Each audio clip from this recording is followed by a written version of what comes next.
A gente tem os métodos de combate a incêndio, a gente tem o resfriamento, abafamento, quebra da reação em cadeia e o isolamento.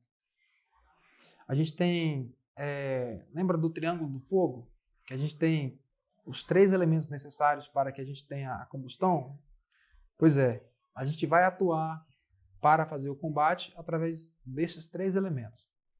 A gente vai buscar identificar quais são os elementos do triângulo do fogo, né? Lembra lá, calor, combustível e oxigênio ou comburente. Então, os 3 são elementos básicos, eles são essenciais para que a gente tenha a combustão. Se eu não tiver os 3, eu não tenho combustão. Ou seja, eu posso trabalhar manipulando esses 3 elementos, né? Combustível, comburente ou oxigênio e calor. E se eu eliminar um ou mais elementos desses, eu consigo fazer o controle do fogo, controle das chamas. Então, é através disso que a gente vai prosseguir o nosso entendimento. O resfriamento, ele consiste em diminuir a temperatura do material combustível, né? Diminuindo essa temperatura, eu consigo diminuir a emissão de gases, de liberação de moléculas que vão queimar. Então, se eu diminuir essa temperatura através de jogando água, através de outros elementos que contenham porção de água, espuma, por exemplo, a gente pode diminuir um pouquinho essa elevação de temperatura e, consequentemente, eu posso acabar com o incêndio. O abafamento, eu faço o combate visando eliminação do oxigênio, né, o fornecimento do comburente para a reação. Ou seja, eu posso utilizar alguns fatores, alguns materiais para fazer esse tipo de combate. Por exemplo, areia, terra, cobertores, a própria espuma, né, que a gente vai ver mais para frente. Alguns pós especiais, pó químico seco, alguns gases. E esses materiais, esses elementos, eles fazem o afastamento do oxigênio da reação de combustão, né? que é a reação de fogo. O isolamento é a retirada do material combustível, ou eu posso afastar esse material que ainda não queimou desse material que está em chama. Por exemplo, se eu tenho uma válvula de combustível que está vazando, se eu fechar a válvula de combustível líquido ou uma válvula de combustível gasoso, né, por exemplo, GLP, queimou a mangueira do GLP, o que eu posso fazer? Só fechar o registro ali que eu já faço o corte ou o isolamento do combustível. Ele não vai estar fornecendo mais material para a reação de combustão, né? Se eu não tenho mais combustível para queimar, eu não vou ter mais a reação de fogo. Então isso é isolamento, né? Tirar o fornecimento de combustível ou retirar, afastar os elementos daquilo que está queimando. Isso é isolamento. A quebra da reação em cadeia seria inserir alguma substância química que vai inibir a presença do oxigênio na reação de fogo. Por exemplo, quando eu jogo o CO2, né, que é aquele gás branco que fica ali, aquela nuvem de fumaça branca, fumaça entre aspas, né, que é um gás. Então, o CO2 ele faz com que, quando ele entra na reação, o oxigênio sai, ele se dispersa. Então, a próxima reação não tem mais oxigênio, ele vai ter só o CO2. Ele acaba quebrando a reação só pela sua presença ali no meio da reação do fogo. A gente tem a classe de incêndio. A gente tem algumas classes que a gente divide os materiais de incêndio para a gente fazer um combate de forma mais segura, um combate mais específico. A gente divide esse material de combate, essas classes de incêndio, de acordo com a classe dos materiais. Então, a gente tem a classe A, classe B, classe C e classe D, basicamente, né? A gente tem a classe A, que envolve os materiais sólidos comuns, né, as madeiras, papéis e outros materiais. Classe B, líquidos e gases. Classe C, os materiais elétricos com energia, energizados. E os metais que queimam. A gente tem a classe A, os materiais sólidos que têm papel, madeira, borracha, e principalmente eles deixam cinzas e brasas como subproduto da combustão. Eles queimam por superfície, Também em profundidade, né? A gente consegue perceber um monte de madeira e não vai queimando só a parte de cima. Eles queimam em cima e queimam no meio da madeira também. Superfície e profundidade. A gente tem então aí os exemplos, né? Combustível sólido, classe A. A gente tem plástico, borracha, madeira, tecido, tudo isso é material sólido, comum. Como que eu faço para extinguir um fogo classe A, desses materiais sólidos comuns? Eu posso resfriar esses materiais, posso fazer o resfriamento deles usando água, usando espuma. A espuma é bom que ele tanto resfria quanto faz o abafamento também. Então já pega os dois métodos de extinção. Mas os materiais classe A, basicamente você pode jogar água à vontade que não vai ter nenhum problema. Eles vão reduzir a temperatura do material e quando eles deixam abaixo do seu ponto de ignição, a reação vai acabar e o fogo vai estar extinto. A classe B, os incêndios que envolvem líquidos inflamáveis, graxas e os gases combustíveis. Eles têm a característica de não deixarem resíduos no recipiente ou onde eles estiverem queimando, e a queima deles não se dá em profundidade, se dá sempre por cima. Você pode imaginar um tonel de gasolina, por exemplo, ele pode queimar sempre por cima, mas você não vai ver fogo no meio do combustível. Ele vai queimando ali por cima até acabar tudo. Terminou de queimar, ele não vai deixar nenhum resíduo e a queima vai estar finalizada. Então a gente tem aqui os principais exemplos, né? Gasolina, o álcool, o gás de cozinha, GNV, acetona, éter, querosene, todos esses são combustíveis líquidos. E a gente vai ver agora o método de extinção. Como é que eu faço a extinção desse material? Eu preciso fazer o abafamento desse material. Posso jogar água? Dependendo do material, não. Por quê? Eu preciso do abafamento desse material. Só a água, às vezes, não consegue fazer extinção, não consegue quebrar, interromper esse volume de fogo. Eu preciso inserir alguma substância específica, né, como pó químico, ou CO2, ou uma espuma, por exemplo, fazendo abafamento, tirando o oxigênio dessa reação. No caso de alguns líquidos muito aquecidos, por exemplo, uma indústria petroquímica que tenha alguns tanques de combustível, eu posso fazer o resfriamento sim, né, através de água. Para quê? Para que ele possa diminuir o seu ponto de ignição, diminuir a temperatura para que ele não possa fazer a reignição dos materiais. Então eu uso uma técnica combinada, faço o uso de material que vai abafar, né, por exemplo, uma espuma, e posso fazer o resfriamento da carcaça do tanque com água.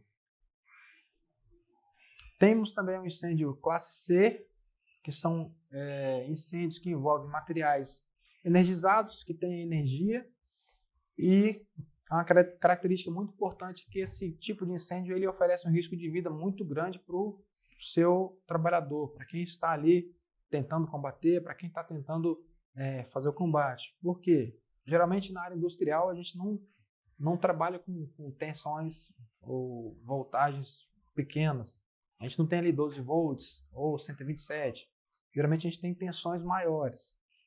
Então a gente tem os equipamentos energizados, por exemplo, geradores, motores, máquinas, transformadores. A carcaça desses materiais são sólidas. E a gente pode pensar, poxa, mas como eles são sólidos, né? Eu posso cortar energia e fazer o combate. Se eu cortei energia, eles podem se transformar num material sólido comum e aí eu jogo água e resolvo. Posso fazer isso? Não pode. Por quê? Dentro de alguns elementos, dentro de algumas máquinas, dentro de alguns equipamentos, a gente tem um repartimento que faz a retenção de energia, que a gente chama de capacitor. E quando ele retém energia, mesmo que eu cortar, se eu puxar da tomada, se eu cortar o fio, se eu desligar disjuntor, dentro dele ainda vai ter energia armazenada. E quando eu jogar água, eu posso ter um incidente ali que pode custar a vida da pessoa que está combatendo. Então, como que eu faço? Nesse caso de energia, preciso utilizar um extintor que não conduz corrente elétrica. Preciso utilizar um um material que faça o princípio de abafamento ou quebra da reação em cadeia. Quais seriam esses materiais? Seria o PQS, né, o pó químico seco, ou o CO2. Temos também a classe D, de incêndio. Essa classe envolve materiais que são metais, né, chamam de metais pirofóricos, ou metais combustíveis. Eles são caracterizados como alguns restos de usinagem, alguns materiais que vão queimar em alta temperatura. A gente tem como exemplo aí magnésio, selênio, antimônio, lítio, potássio, o próprio alumínio, zinco, e esses materiais eles vão queimar em alta temperatura. Eles não aceitam a água como agente extintor. Toda vez que você joga água, parece que você está inflamando mais esses materiais. Então, eles precisam de um componente especial para a sua extinção. Precisa do gás, precisa de um pó químico especial, porque eles não aceitam o pó químico convencional, não é específico para ele. O método de extinção dele, então, precisa de quê? Desses materiais, uma combinação de flúor, cromo, bromo e iodo, e esses materiais, de acordo com o metal específico, ele vai ser preparado um pó químico para aquela classe de incêndio, né? Então, ele é praticamente igual o princípio do pó químico especial. O pó químico seco, normal, que faz o combate das demais classes, né? Da classe, talvez pode ser um pó ABC, um pó BC, né? Que são as classes B e C, ou ABC. Esse pó químico especial, ele vai atuar principalmente e especificamente nessa parte dos metais. Ele é específico. Ele precisa de um pó químico que vai tratar e combater de forma correta. Nós temos também os extintores de incêndio como equipamento de apoio para a gente aí nos combates a incêndios. Eles são equipamentos portáteis, equipamentos que são bem versáteis aí para a gente fazer o combate a um princípio de incêndio, né? Nós temos extintores com água, com gás carbônico, né, que é o CO2. Temos o pó químico BC ou ABC, que são as classes que ele combate, ou espuma mecânica também. Nós temos aqui um extintor, né? Temos algumas partes do extintor. A gente tem um cilindro, que é aquela parte da carcaça do recipiente. Temos o agente extintor. O que seria agente extintor? É o que está dentro do recipiente ali, seja água, seja pó químico, seja o CO2. O que tiver dentro da carcaça é o agente extintor. A parte de baixo é a alça para transporte. Nós temos o manômetro, que é um indicador, um leitor de pressão dentro da carcaça, que ele vai dizer se o recipiente tem pressão ou não, se ele está pressurizado ou não. Pode acontecer dele estar marcando que está pressurizado e ele não funcionar o gatilho. Na hora ali ele está marcando errado. Ou também pode acontecer dele estar zerado e está funcionando, né? Um erro de leitura do manômetro. Nós temos um lacre também, que todo ano ele muda de cor, né? Tem ano que é branco, tem ano que é amarelo, tem ano que é preto, verde. Isso é de acordo com as normas do Inmetro, que vai definir todo ano, eles têm a programação. A gente tem a parte de cima do recipiente, que é a válvula, o gatilho, é ali que vai sair a carga do extintor. Ele vai acionar através desse gatilho. E a ponta desse material tem a mangueira e temos o difusor, que é onde vai sair o gás ou o pó. A gente tem algumas diferenças de acordo com o tipo de extintor, né, com o tipo de carga, o tipo de agente extintor. Por exemplo, o CO2 ele tem aquele difusor mais tipo um leque, né, laranja ou vermelho. E o de água ou de pó ele tem um difusor com bico um pouco menor. Essa é uma das características.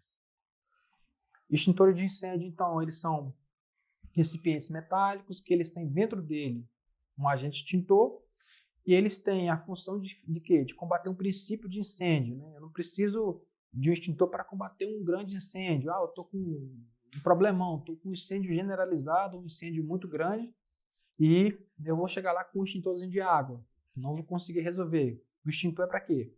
Eu percebi uma emergência, percebi um princípio de incêndio, eu identificar de forma rápida, de forma correta, e através da identificação eu vou fazer a seleção do meu extintor adequado e vou pegar esse extintor e vou fazer o combate rapidamente, evitando assim com que esse incêndio possa crescer e se tornar um incêndio de média ou grande proporções.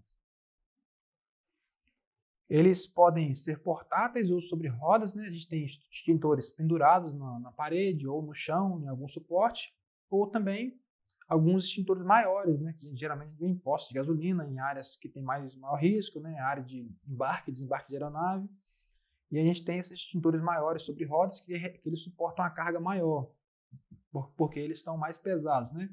E eles vão ter sua operação de forma diferente, e aí cada um tem que manusear para verificar como funciona cada tipo de extintor.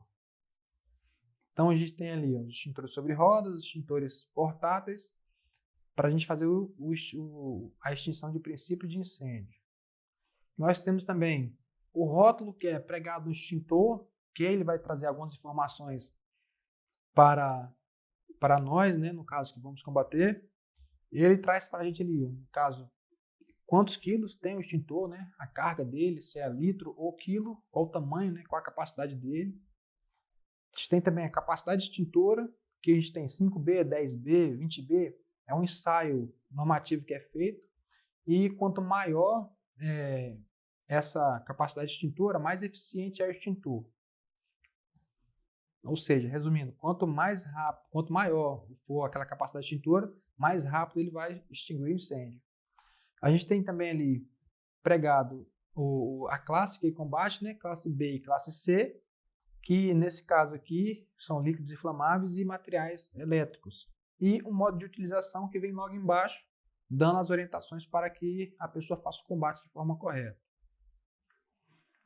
A gente tem aqui mostrando o manômetro, ele vem indicando ali a pressão, nesse caso ele está descarregado.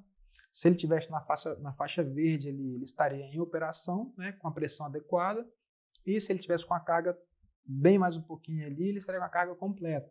Geralmente ele fica na faixa verde ali, que é uma faixa adequada ali para ele. Temos também um lacre, que temos um pino ali, que ele vai garantir que esse extintor nunca foi usado, né, que ele está pronto para uso. E para eu fazer o uso desse extintor, eu preciso romper esse lacre ali e fazer a retirada do pino. Aí sim ele vai estar pronto para eu acionar o gatilho dele.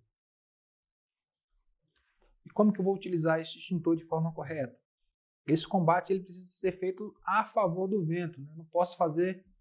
Não é que eu não posso, eu vou evitar fazer esse combate contra o vento. Por exemplo, a fumaça está se deslocando para cá, eu não vou fazer esse combate com o extintor no mesmo sentido, no sentido contrário. Eu vou procurar vir por trás do fogo e fazer o combate a favor do vento. Os extintores de água, eles não podem ser utilizados na classe C, né, por causa do risco de choque elétrico, né, porque a água conduz corrente elétrica. A ação do extintor é rápida, não vou ficar demorando 1 hora, 2 horas, ou minutos, meia hora ali com o extintor de incêndio, porque ele é rápido. Ele vai acionar ali e rapidamente ele vai descarregar. Eu preciso saber também que eles são portáteis, né? Ou seja, eu posso pegar ele em algum local, posso pegar ele numa área e eu vou levar ele para um local que eu quero. Posso pegar ele no suporte ou na parede e eu vou levar ele para a minha área de extinção de incêndio. O manuseio do extintor é individual, não preciso de 2, 3 pessoas para manusear um extintor. Eu posso pegar esse extintor e facilmente eu posso fazer o uso dele sozinho. A localização desses extintores, ela é próximo dos possíveis riscos, né? Então, eu vou ter um extintor de água próximo de uma área que eu tenho um risco de fogo em material sólido, por exemplo. Vou ter um extintor de pó, o CO2, onde eu possa ter um material elétrico energizado. Então, não vou colocar um extintor de água próximo do material elétrico. Eu vou ter sempre um extintor de acordo com o risco do local, né? A duração desse extintor ela é curta, não vai demorar muito tempo, né? Isso que eu falei agora. O alcance dele é curto também, não vou fazer o combate a metros de distância ou milhares de distância, de quilômetros ali, ou metros, Por quê? Como é um princípio de incêndio, o extintor é para isso, eu preciso chegar próximo do fogo. Então, eu preciso ter um alcance satisfatório, chegar próximo do incêndio e saber que ele não tem um alcance tão grande. Temos que saber também que esses extintores, eles têm um funcionamento. Cada extintor tem sua classe de incêndio.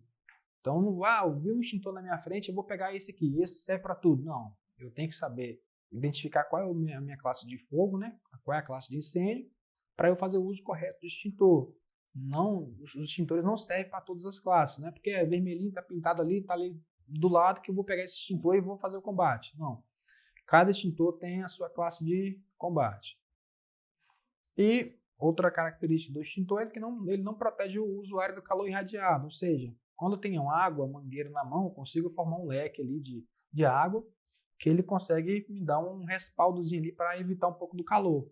Ele acaba protegendo um pouquinho do calor irradiado ali. O extintor não, como ele é uma carga menor, mais direcionado, ele não protege tanto desse calor que chega através de radiação.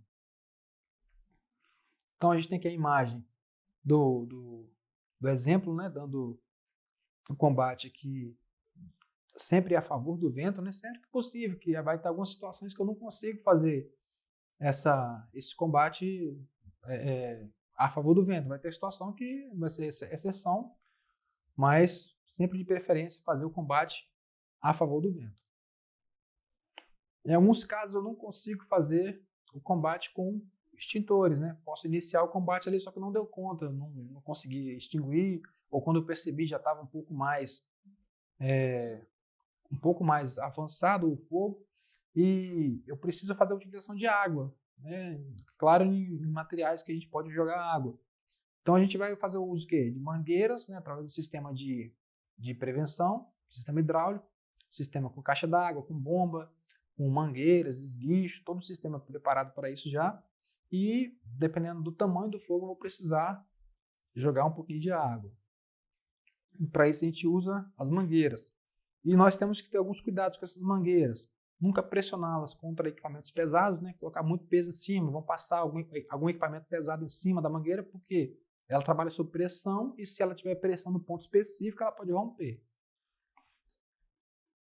Sempre que a gente utilizar as mangueiras, a gente tem que limpar, né? Lembrando que às vezes que o chão é sujo de graxa, de óleo ou de alguma coisa suja, a gente tem que limpar esse material, de preferência com sabonete líquido ou neutro e deixar ele secar em local sombreado, né? Guardar essas mangueiras em locais apropriados, né? Sempre de preferência abrigadas, em alguma caixa específica, né? Nos hidrantes de parede ou em algum local específico, para que ele não possa estar tomando a ação do tempo. Devemos também armazenar essas mangueiras em locais limpos e secos, né, para não estar pegando umidade, para não estar pegando poeira ali e acabar sofrendo com essa ação de estar um pouquinho deteriorado, né? Devemos também inspecionar regularmente essas mangueiras contra mofo, né? Se ela estiver mofada, provavelmente ela vai se romper um pouco tempo depois.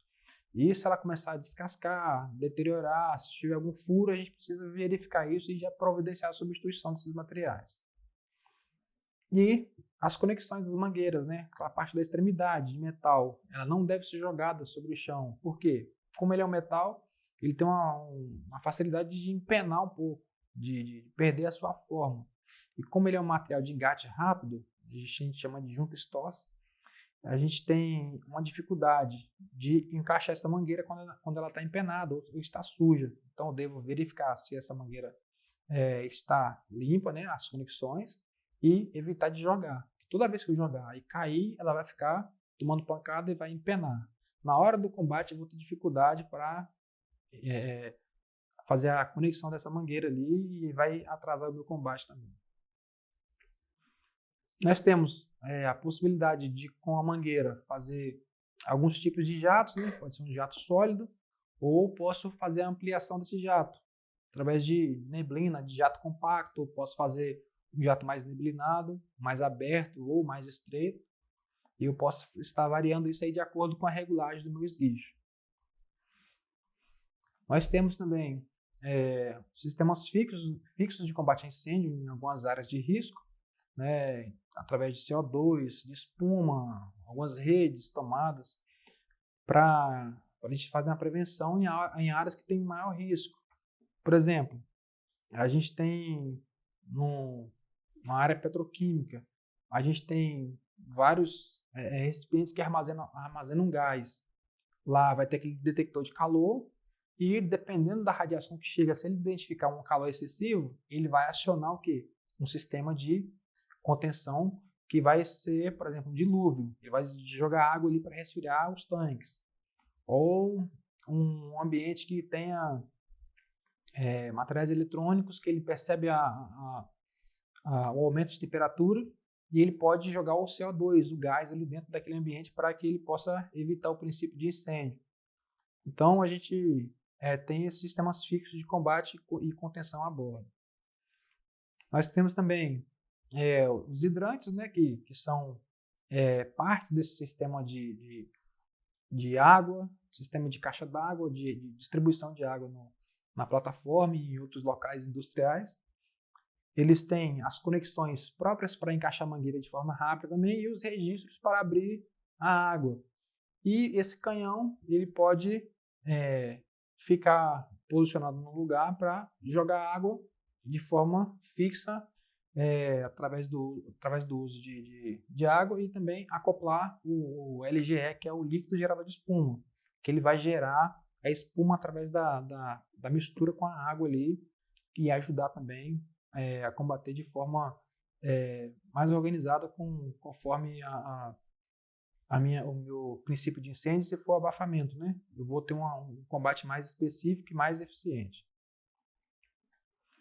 Temos aqui também um sistema de espuma automático, né? Geralmente alguns tanques, alguns postos já tem esse sistema automático. Quando ele detecta fogo, fumaça, aumento de temperatura, ele já vai automaticamente despejar ali a espuma para evitar um princípio de incêndio. Temos as redes de hidrante, né?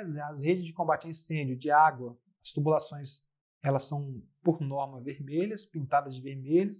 Então, onde você observar a rede vermelha de água ali, ela faz parte do sistema de combate a incêndio. E temos também o sprinkler, que é um dispositivo que é ligado também no sistema de rede de água. Ele tem um sistema próprio, né, específico para fazer o combate.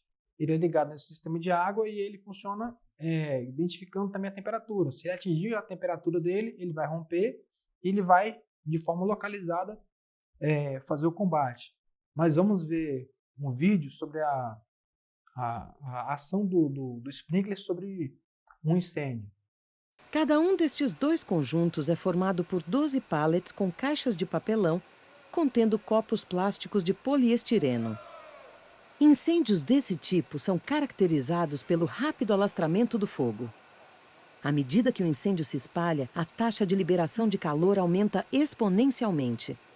Esses dois exemplos representam a história real de dois depósitos. Em um caso, o proprietário investiu em um sistema de sprinklers bem dimensionado e implementou os controles necessários de inspeção, testes e manutenção para assegurar o funcionamento. Já no outro caso, o proprietário ainda estava analisando se iria ou não investir em um sistema de sprinklers, já que a sua instalação não é obrigatória pela legislação atual. A existência de um sistema de hidrantes e de uma brigada de emergência própria dão a ele uma sensação de segurança. À medida que o sprinkler funciona sobre o conjunto de caixas da direita, o incêndio é controlado. Notamos que os danos causados pelo fogo, água e fumaça são mínimos e que a operação do depósito quase não é afetada. Esse incêndio não será notícia no telejornal da noite. No conjunto da esquerda, um desastre está se desenvolvendo. Enquanto isso, o corpo de bombeiros ainda está longe do local. Quando eles chegarem, não haverá outra escolha senão deixar o depósito queimar e montar uma estratégia defensiva de combate para tentar evitar que o fogo se espalhe para os edifícios vizinhos. Esse incêndio certamente estará nas manchetes dos telejornais da noite. As operações serão prejudicadas por muitos meses e as consequências para a empresa serão muito mais graves do que somente os danos materiais e uma interrupção temporária das atividades. Os analistas de mercado questionarão sobre a redução da lucratividade e o impacto na participação de mercado. O relacionamento com clientes e fornecedores será afetado. Questões de reputação e imagem consumirão um tempo precioso dos executivos. Em matéria de minutos, o contraste entre os dois incêndios é impressionante. O incêndio protegido por sprinklers já não é mais visível, enquanto que o conjunto sem sprinklers está totalmente em chamas. É um desastre. Durante a exibição desse vídeo, o sprinkler em operação usou entre 1.000 e 10.000 vezes menos água do que seria usada pelos bombeiros em sua estratégia de combate defensivo do fogo. Isso mostra que o sprinkler é também um dispositivo sustentável. Ser vulnerável é uma escolha pessoal. Investindo em proteção por sprinklers corretamente dimensionada e cuidando bem desse investimento para que ele funcione sempre que for preciso, o dono da instalação comercial ou industrial escolhe ser resiliente. A rápida reação do sistema de sprinklers transformou o que poderia ter sido grande tragédia em uma pequena ocorrência. Então, a gente tem aí os sprinklers, né, para a gente fazer o combate a incêndio. E quando a gente tem um acionamento do sprinkler, rompe esse sprinkler e ele começa a jogar água, essas bombas de incêndio elas são acionadas, né? A gente tem a detecção de variação de pressão através do pressostato e essa bomba ela é acionada para impulsionar a água ali, para ela ir com mais pressão e fazer um combate mais eficiente. Eu devo fazer o acionamento de alarme apropriado, né? Lembrando daquelas ações que eu tenho que tomar se eu presenciar fogo ou fumaça. Pegar meu telefone ou rádio, eu vou fazer o contato com a sala de controle e dar minha localização, qual o tipo de material que está queimando ali, né? Qual a classe de incêndio, algum detalhe que eu preciso passar, se tem alguma vítima ou não, e eu vou fazer a identificação e se eu puder fazer o combate, eu já faço esse combate imediatamente, né, para evitar que esse incêndio cresça. Se eu tiver, claro, habilidade, se eu tiver equipamento ou se eu tiver os materiais disponíveis ali para fazer o combate ao fogo. Se eu não conseguir fazer esse combate ali de forma segura, eu posso aguardar no local seguro, né, um ambiente seguro, ou se não tiver tão seguro para mim assim, eu posso, no caso da emergência ali, me deslocar para a área segura, né, seguindo aquelas rotas de fuga. Eu vou caminhar até uma área de segurança e vou aguardar as ordens ali. A gente vai ver sobre equipe de manobras e combate a incêndio de aeronave e alguns procedimentos de embarque. A gente vai ter como objetivo aqui identificar esses procedimentos de segurança na hora que a gente embarca ou desembarca da aeronave, né? A gente faz tudo para ter um embarque seguro, para a gente não ter nenhum problema nesse momento de embarcar ou desembarcar. A gente sabe que é um momento tenso ali, que a gente tem a chegada da aeronave, aquela aproximação da aeronave com o helideck ali, e a gente tem uma equipe preparada para esse procedimento. É um grupo de pessoas que são organizadas, treinadas, capacitadas para atuarem nesse caso de chegada de aeronave, né? Eles são preparados para prevenção, né? Procedimentos de prevenção ali na área de desembarque, ou no caso de abandono, em caso de acidente com a aeronave, e também combate a princípio de incêndio e também prestar primeiros socorros caso alguém venha se ferir ou chegue passando mal, e eles vão atuar dentro dessa área aí. A gente consegue observar a chegada de uma aeronave ali, que temos ali alguns profissionais com equipamento, todos eles já posicionados para auxiliar de forma segura ali o desembarque dessas pessoas que estão chegando. A gente consegue observar aqui também um profissional que está ali com o seu EPI, né, capacete, a roupa de combate a incêndio, e posicionado. Para quê? Caso tenha alguma emergência, ele pode já acionar ali aquele dispositivo de segurança e jogar um espuma ali, ou jogar um pó químico, que ele vai fazer o combate naquela aeronave. Temos aqui também alguns treinamentos, né, de combate a incêndio de aeronave, e esses materiais que a gente vê aqui, geralmente a gente usa muito espuma. A gente não é comum a gente usar água em combate a incêndio de aeronave, né? Eles têm um tanque de espuma ou algumas bombonas de LGE, né, que é o nosso líquido gerador de espuma. E geralmente a gente usa muito o LGE, que é espuma, e também o pó químico nas aeronaves, né, que é um material extintor mais eficiente para fazer o combate. Alguns procedimentos de embarque ou desembarque, a gente tem aqui algumas dicas de segurança, né, para a gente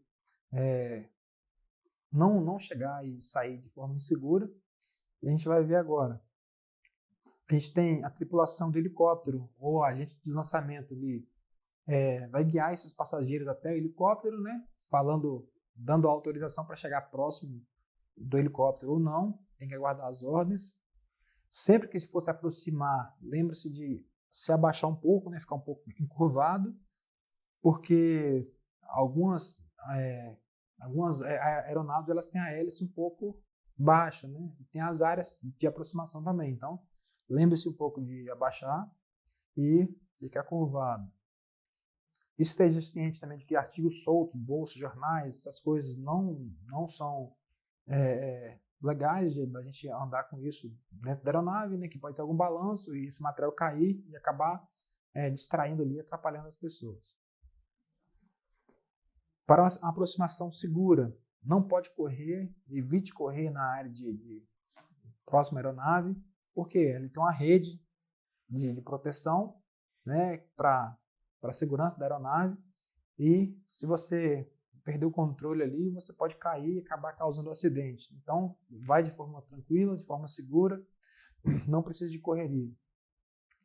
Formar uma fila, né, sempre andar enfileirado, né, não andar no bandão, como a gente fala aí, andar sempre organizadamente, para a gente ter uma organização melhor.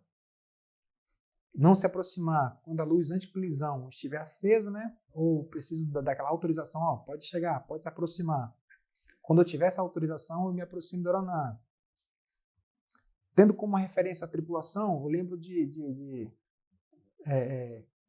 uma referência de 45 graus do nariz da aeronave, ou seja, a parte da frente da aeronave, eu tento fazer o meu desembarque por esta parte, evitando a parte traseira, a cauda da aeronave, né? Porque elas têm aquele rotor de cauda, se ele estiver girando muito rápido, geralmente a gente não vê, né? Então a gente sai de forma segura pelas laterais a 45 graus da aeronave, da parte da frente da aeronave. Nunca dando a volta por trás da aeronave, porque pode causar acidente. Nunca pelo rotor de cauda e também nunca pela frente da aeronave, que é onde a pá, né, a hélice do rotor principal da aeronave, ela está mais baixa, ela está mais inclinada. Aí, dependendo de tão gigantes aí, a gente pode ter um grandão aí de 2 metros aí e ter causar um acidente ali com o rotor da aeronave ali mais baixo. Então a gente tem aqui uma indicação, né, da aproximação, fazer a nossa saída pela parte amarela, né, por essa área amarela ali, que é a área mais segura, a 45 graus da frente da aeronave. Evitar a parte da frente da aeronave e a parte traseira. A gente tem também como princípio de segurança também soltar o cinto de segurança somente quando for instruído, né, ou se levantar da aeronave somente quando for orientado para isso, não ficar de graça, de não ficar de brincadeira dentro da aeronave, que ali é um momento de seriedade que precisa ser levado segurança para que o seu pouso ou decolagem possa ser bem seguro. No local que a sua bagagem estiver, você tem que pegar a sua bagagem ali no local e prosseguir para onde eles indicarem, né? No caso do desembarque. Observa sua bagagem, pega ela e prossegue. Sair do helicóptero caminhando e curvado e tomar cuidado com a rede. Lembra do cuidado com a rede. E sempre se apresentar no balcão de chegada para fazer o seu check-in. No caso de pouso de emergência, né, a gente tem ali um pânico, geralmente a gente pode acontecer de ter alguma pessoa ferida ou não. Lembrar que artigos soltos vão atrapalhar e pode acabar também machucando as pessoas, né, ou causando mais pânico ainda. No caso de desorientação também, quando a aeronave estiver fazendo pouso de emergência, a pessoa pode ficar desorientada ou passando mal, e pode acontecer também um incêndio ou um vazamento de gás ou combustível nesses casos. Então, a dica é manter a calma nesses casos aí e aguardar as orientações. Então, a gente vai rever os objetivos, né, que era identificar os procedimentos de segurança do desembarque e desembarque, e aí uma frase para vocês refletirem. Tudo que um sonho precisa para ser realizado é alguém que acredita que ele possa ser realizado. Tudo bem? Finalizamos aqui mais uma parte, mais um módulo da disciplina de combate a incêndio, e espero que vocês tenham sucesso na carreira de vocês.